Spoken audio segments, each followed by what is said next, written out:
किसी ने कहा कौन कहता है कि माया आती नहीं, कौन कहता है कि माया आती नहीं। माँ तो आती है पर हम सभी भक्त उन्हें सच्चे दिल से सच्चे मन से बुलाते नहीं। भक्त बड़ा भाव से करे माई के दरबार में कि सरदा भवानी राखो सभा बीच बानी, कि दोनों हाथ जोड़ पड़ी पैया हो भैया, कि बुधिया कहीन बन दुखिया में दीन बनी, तना पूरा पहने पढ़ैया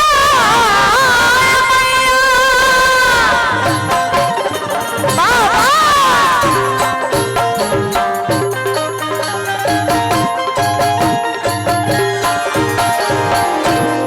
सरस्वती महामाता वीणा पुस्तक धारणी, हंस वाहिनी संयुक्ता विद्यादानम करो महम। गुरुर् ब्रह्मा गुरुर् विष्णु गुरुर्देवो महेश्वरम, गुरु साक्षात् परब्रह्मा तस्मै श्री गुरुवे नमः। अतुलित बलधाम में हेमशैलाभदेहं, तनुजवन कृशानो ज्ञानिनाम अग्रगण्य में, सकल गुण निधान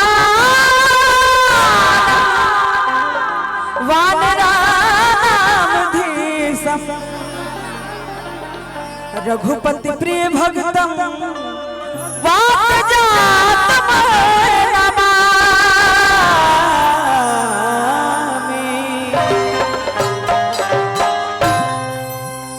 आदरणीय भक्तवत्सल बंधु, इस घोर कलयुग में सीता सवित्री नर्मदा के चलित को चरितार्थ करने वाली कलयुग की देविया मैं पूनम शर्मा मैया के चरण में कोटि कोटि नमन करते हुए तमाम उपस्थित भक्तजनों को नमन करती हूँ और सादर प्रणाम करती हूँ।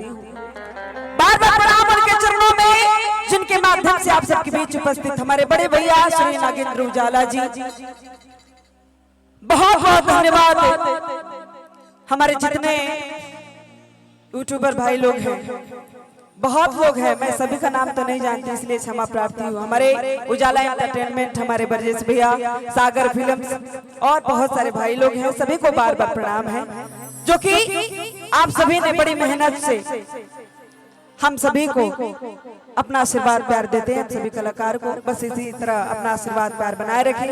और आज हम सभी बड़े धन्य इस पावन भूमि पे आदरणीय श्री त्रिलोकी जायसवाल जी, जिनके पौत्री कल्याणी बाबू का आज दूसरा जन्मदिन है और हम सभी कलाकार उपस्थित हैं। मंच पे जितने हमारे म्यूजिशियंस विशाल भाई, सभी के चरणों में बार बार प्रणाम है। और आइए जो जहां है वहीं से मैं बार बार नहीं कहूंगी कि आप सभी ताली बजाइए, जयकारा लगाए, मर्जी आपकी, मानिए तो भगवान नहीं तो पत्थर। बस एक बार तो हाथ ऊपर करें, सभी के पास हाथ है, ये नहीं कहना किसी के पास हाथ नहीं, सभी के पास हाथ है। और यदि हाथ है तो दोनों हाथ उठाए, हमारी जहां तक आवाज जा रही है। और जितनी हमारी माताएं बहनें हैं, अरे वो लोग उठाए,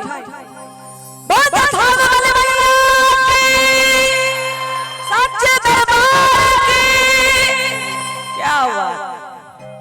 और आइए बहुत बहुत धन्यवाद हमारे सुमित जी,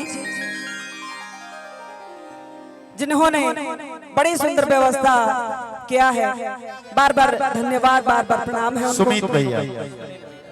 और सागर फिल्म से आपको इनाम भी मिलने वाला है। मेरी दादी के ब्रह्मभोज में आप आई थी, आपका जो है लक्ष्मण देवरवा उस चैनल पे 4 मिलियन पहुंचने क्या वाला। बात है, एक बार जोरदार ताली होनी चाहिए। और ये देखेंगे बाकी काम मिलता हमारे नीरज भैया को बहुत बहुत धन्यवाद है, बार बार प्रणाम है। और आइए भजनों की तरफ चलते हैं, क्योंकि हमारे बहुत सारे कलाकार उपस्थित हैं यहाँ, तो कहना है इस दरबार में आए भैया तेरे बना रही रहो लो खैले बनी कि ना हम 4 बजे के चल रहे ऐसे चिंता कैला के गरज नहीं के पहले काम होके भक्त भाई के दरबार में चले तनी रहो बना रही एकदम। हमारी भजन रवा सब यशरंज फिल्म पे सुन सकता नहीं, बहुत सारा भजन आइल बा एफडी भक्ति फटाफट चैनल पे, तरंग म्यूजिक के माध्यम से, हमारा अपन यूट्यूब चैनल पूनम शर्मा ऑफिशियल के माध्यम से। ताई भजन के भाव बा कैसे सारा जग झूमे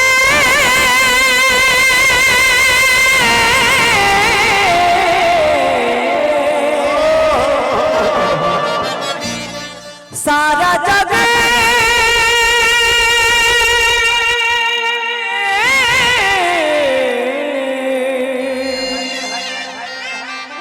बोल साचे दरबार की आए मधुमरी ताली के साथ सबके हुताली बजा के मैया के जयकार करे के बा, माई के भजन गावे के बा। कैसे भजन में बजावे के बा भैया हो कि सारा जग झुके मैया रहुआ शरण में, सारा जग झुके मैया रहुआ शरण में, सारा जग झुके मैया रहुआ शरण में, सारा जग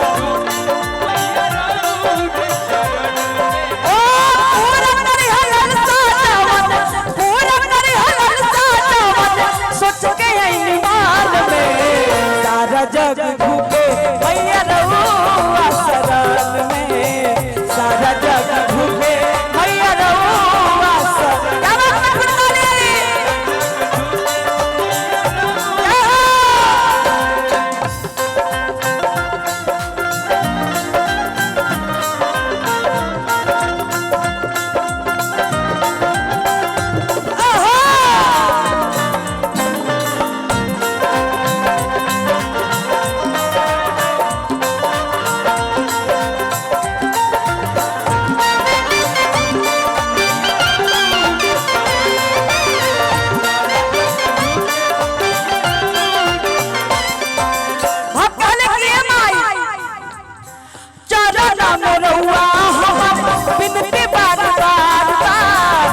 हमारा पा केहू ना हमार बा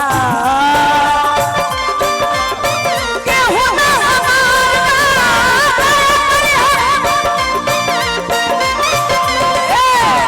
चरना में रहुआ हमर बिनती बार बार बा, दया करी हमारा पा केहू ना हमार बा, दया करी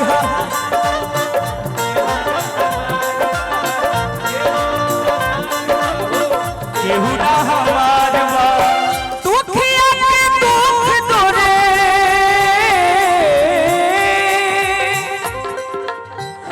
दुखी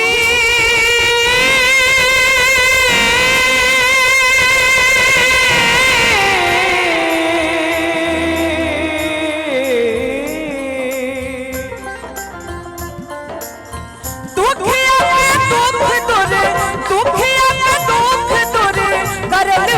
छाल में, सारा जग झुके मैया रहुआ शरण में, सारा जग झुके मैया रहुआ शरण में, सारा जग झुके मैया रहुआ शरण में।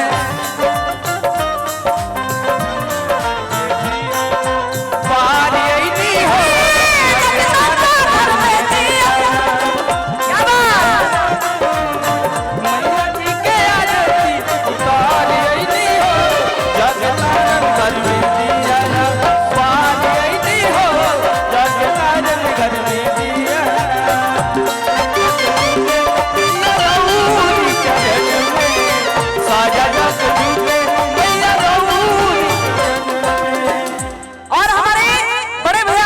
जिनके पुत्र हैं आप हैं कृष्णा बाबू, जिनकी ओर से हजारों हजार रुपए का पुरस्कार मैया सज्जी हेमा बिंदु निराज चौगुनी, इनकी लंबी उम्र में और अपने माता पिता का नाम रोशन करें। बहुत बहुत आशीर्वाद बाबू आपको। भक्त बड़ा भाव से माई के दरबार में खले धनी गरीब आवे रउआ दरबार में, रउआ जैसन केहू नहीं माई संसार में।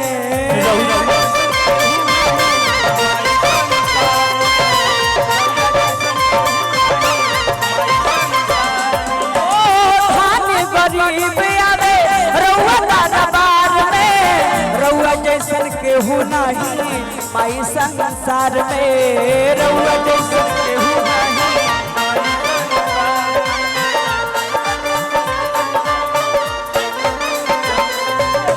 राजा देव पूनम मातन, राजा देव पूनम मातन बाटे रउ भजन में।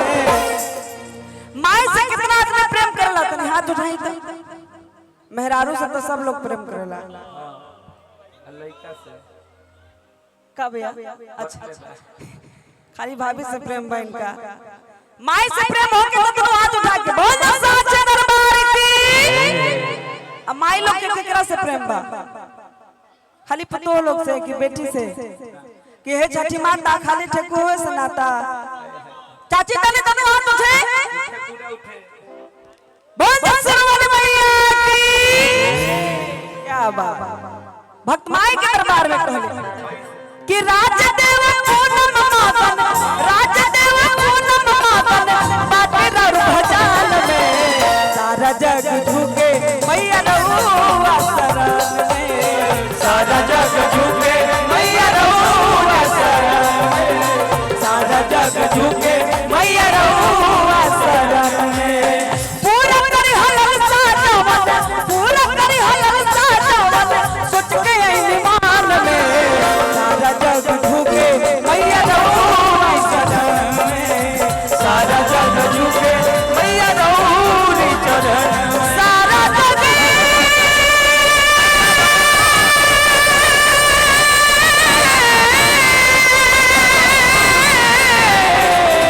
सारा जग